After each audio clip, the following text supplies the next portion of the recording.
Well, you see those low interest offers all the time for homeowners, rates as low as 1.25%. Well, guess what? Mortgage broker Bob Salato's here, and he tells us why they're a mortgage mistake for a lot of people. Bob, thanks for joining us. Thanks for having me. Sure. Explain to me what these are. Okay. Because these are sort of like teaser rates. They look so good, right? Yes. 1.25%, really low. Yeah, sometimes they're too good to be true. What I did here is I actually drew a chart of a traditional 30-year mortgage versus the teaser rate, which is 1.25%. Also known as option arm mortgages, pick and pay mortgages, and so forth. Right. In the first example, on a 30-year mortgage, you're paying both principal and interest. Obviously, in the beginning up front, you're paying more interest than principal.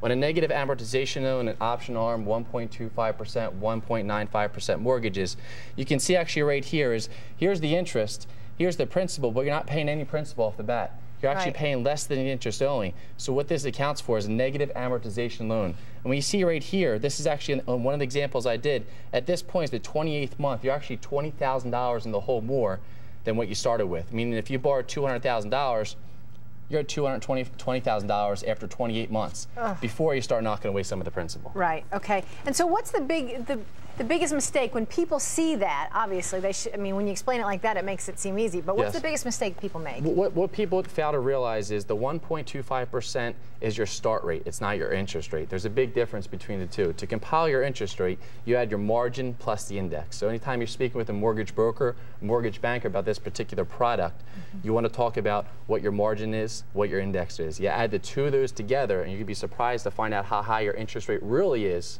versus the 1.25% start rate or teaser rate.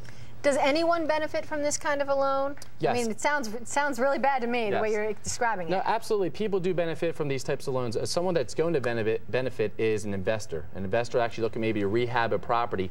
Take this loan for the short term. Although he's a cumulative negative amortization, he actually has low payments too, and he can take the savings, invest it back into the property. Another person, another individual that may benefit is families with credit card debt. You want to take this actual low payment now and actually use the money and take that $1,000 a month that you're actually saving and apply it back towards your credit card debt. Be really disciplined, though, if you're going that route. Absolutely, absolutely. I guess a quote that I heard from a financial planner that I use is you want to borrow to conserve, not to consume. So you actually want to take that difference, and if you can actually apply the difference of your savings and put it away with a financial planner, put it towards your credit card debt, you want to have your money working for you, not you working for your money.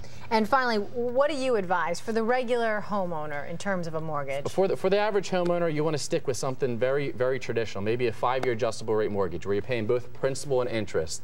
Other than that, the good old 30-year fix is always a good option as well. Okay, great. Thank you so much. Appreciate it. Well, there's much more ahead here on All That and More today. Heroes come in small packages. Wait to hear what this